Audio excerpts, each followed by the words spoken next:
bercanda.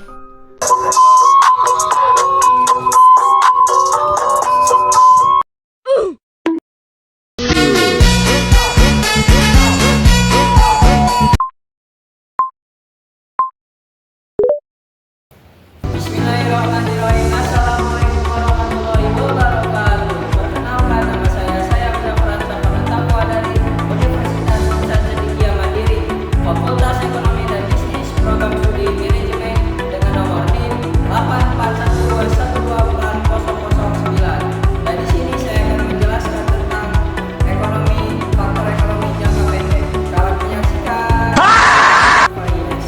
Apa itu FIS? Sebelum kita mempelajari tentang kurva IS, kita harus tahu dulu apa itu pengertian kurva IS. Kurva IS dalam bahasa Indonesianya pasar barang. Pasar barang terjadi apabila keseimbangan antara penawaran sama dengan permintaan. Sekarang kita masuk ke definisi kurva IS. Apa sih itu definisi kurva IS? Seperti yang tertera di layar, kurva IS sendiri yaitu menunjukkan kombinasi tingkat bunga dan tingkat output. Ini apabila kombinasi tingkat bunga dan tingkat output setara, maka ini disebut dengan kurva IS dan menyeimbangkan total penawaran dan permintaan dalam perekonomian. Seperti yang saya jelaskan di awal, pasar barang apabila permintaan naik, maka penawaran juga naik.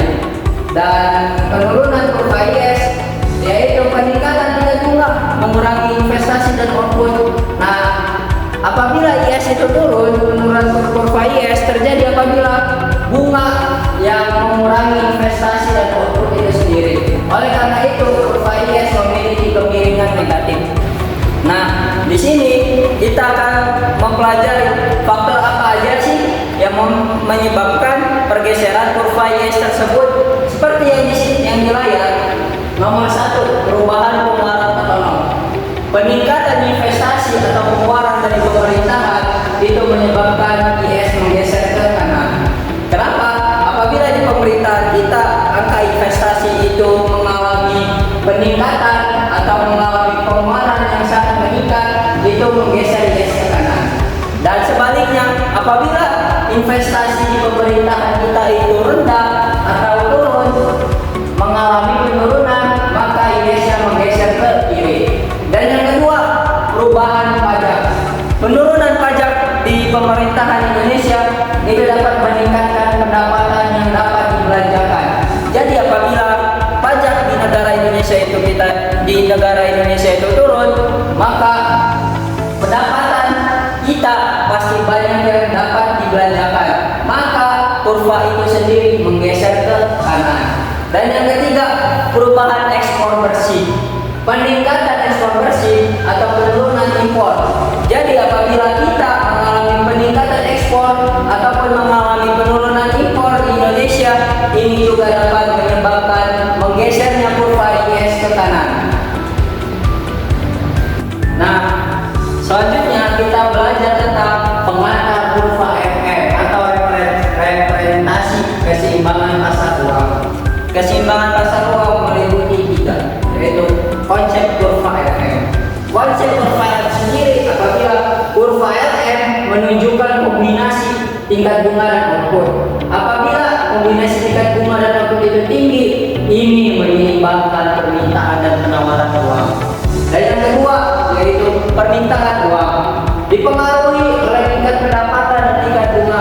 Apabila tingkat pendapatan dan tingkat bunga itu tinggi, maka pendapatan lebih tinggi meningkatkan permintaan uang.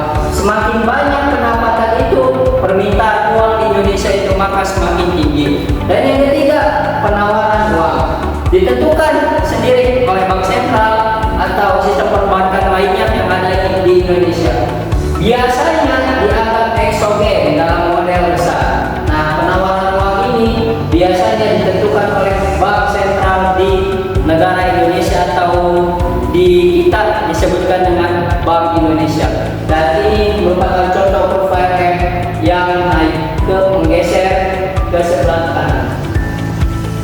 Nah, sekarang kita belajar faktor-faktor yang mempengaruhi dan pergeseran kurva FM. Yang pertama itu ada faktor perubahan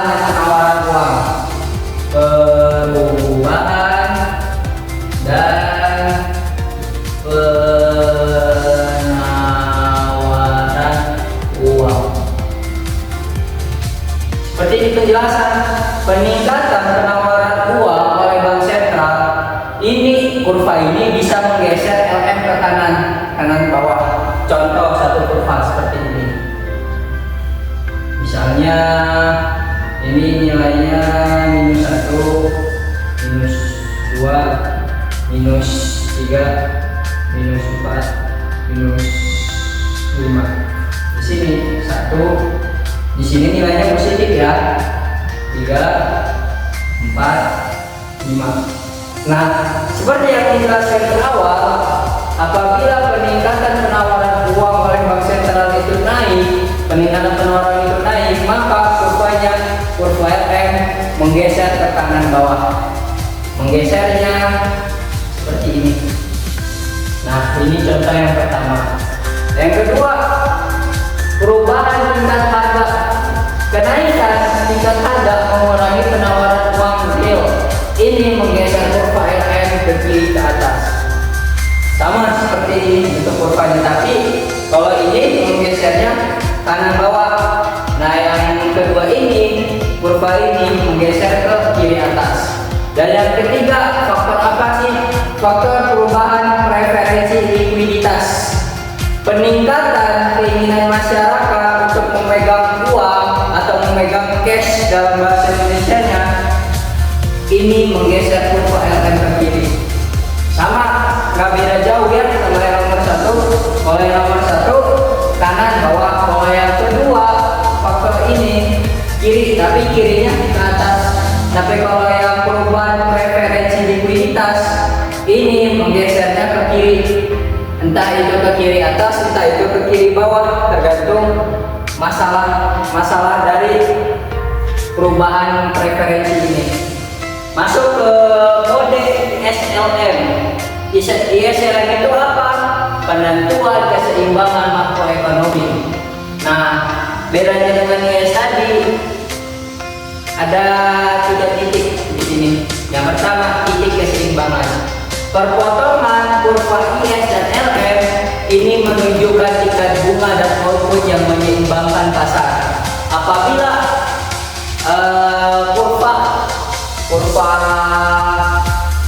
kurva yang ini namanya kurva. Apabila kurva IS dan LM menunjukkan tingkat bunga dan output yang dapat menyeimbangkan pasar, ini yang disebut dengan kurva model ISLM. Dan yang kedua, keseimbangan pasar barang. Semua barang yang diproduksi atau yang terjual, investasi sama dengan tabungan, termasuk dengan model ISLM. Dan yang ketiga, tentang keseimbangan pasar uang. Keseimbangan pasar uang ini apabila permintaan uang sama dengan penawaran uang. Ini biasanya dilakukan di bank sentral atau di Bank Indonesia. Dan yang kedua, tidak ada kelebihan atau kekurangan uang. Ini masuknya ke kurva model ISLM. Lanjut, aplikasi model ISLM atau analisis kebijakan fiskal dan moneter. Yang pertama, kebijakan fiskal. Kebijakan fiskal itu apa? Pengeluaran pemerintah dan pajak mempengaruhi kurva IS. Misalnya nomor 1,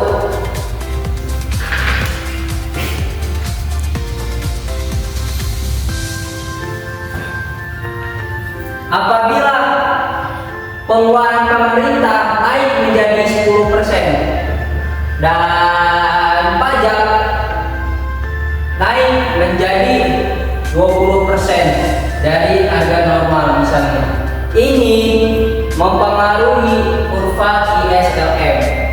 Nah, yang kedua, kebijakan moneter. Suku bunga dan pasokan uang yang berada di Indonesia ini juga mempengaruhi kurva LM. Dan yang ketiga, interaksi kebijakan. Kebijakan dapat bekerja sama atau bertentangan dengan negara dan menganalisis dampak terhadap output dan bunga. Nah, seperti ini contoh kurvanya. Lanjut, next.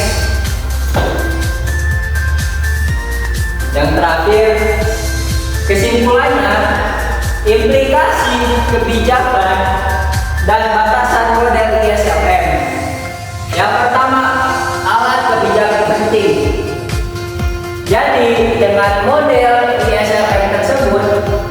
bisa menjadi model atau alat yang kuat untuk memahami kebijakan ekonomi makro. Sama seperti menggunakan kurva yang tadi, agar mengetahui tentang pasar uang di Indonesia, apakah sedang naik atau sedang turun. Dan yang kedua, perencanaan responsif, membantu pembuat kebijakan merespon perubahan kondisi ekonomi. Nah, perencanaan ini jadi apabila ada kebijakan di negara Indonesia yang berubah, maka perencanaan responsif ini sangat membantu dengan metode ISLM. Dan yang ketiga, batasan model. Model ini memiliki batasan. Kenapa disebut memiliki batasan? Karena batasan model ini menggunakan kebijakan ISLM. Dan yang terakhir, asumsi penyederhanaan. Supaya apa? Supaya menyusun rancangan keuangan di Indonesia bisa menjadi sederhana. Nah, mungkin kesimpulan yang sangat jelasnya dengan menggunakan kurva ISLM itu sangat memudahkan. Udah tahu kan kurva itu yang gimana? Yang seperti tadi, yang bentuknya seperti ini. Nah, ini disebut namanya kurva. Tergantung kurva tersebut tergantung masalahnya dulu. Apabila masalahnya beda, maka titik kurvanya juga beda. Sama seperti yang tadi kan kurvanya menggeser seperti ini. Ini tentang yang tadi itu tentang perubahan penawaran uang. Maka kurvanya menggeser ke kanan bawah. Jadi seperti itu teman-teman. Semoga sedikit ilmu yang saya sampaikan ini bisa bermanfaat buat teman-teman sekalian. Mohon maaf apabila ada salah kata ataupun salah ucapan. Yang benar datang dari Allah, yang salah datang dari diri pribadi sendiri. Mungkin cukup sekian. Wassalamualaikum warahmatullahi wabarakatuh.